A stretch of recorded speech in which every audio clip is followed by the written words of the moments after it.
এই ফোনগুলোতে সিম তুললে পাসওয়ার্ড চাই, যেহেতু আমরা পাসওয়ার্ড জানি না, তো এই ধরনের পাসওয়ার্ডগুলো আমরা কিভাবে খুলবো সেটা আমি দেখাচ্ছি। সিম তুললে পাসওয়ার্ড চাই, তো আমরা সিমটাকে খুলে নেবো। এই যে দেখতে পারতেছেন আমি সিমটাকে খুলে নিলাম। নেওয়ার পরে আমি সেটটাকে আবারও চালু করব।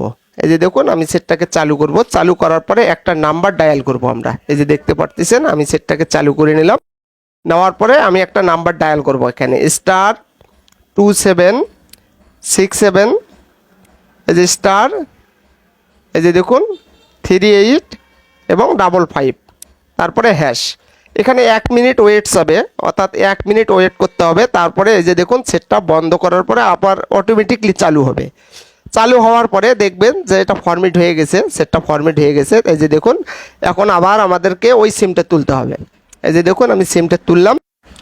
এই যে দেখুন আমি সিমটা তুললাম, এখন আমি চালু করব। এখন কোনো প্রকারের পাসওয়ার্ড চাবে না। এই যে দেখতে পারতেছেন কোনো প্রকারের পাসওয়ার্ড চাবে না, সিমটা এখন পাবে। কারণ এটা সম্পূর্ণ সেটের লক, এটা কিন্তু সিমের লক নয়। সিমের লক নয়, এটা সম্পূর্ণ সেটের লক। এই যে দেখুন নো সার্ভিস এসে আছে, নেটওয়ার্ক কিছুক্ষণের মধ্যেই হয়তো বা আসবে। এই যে দেখতে পারতেছেন, এই যে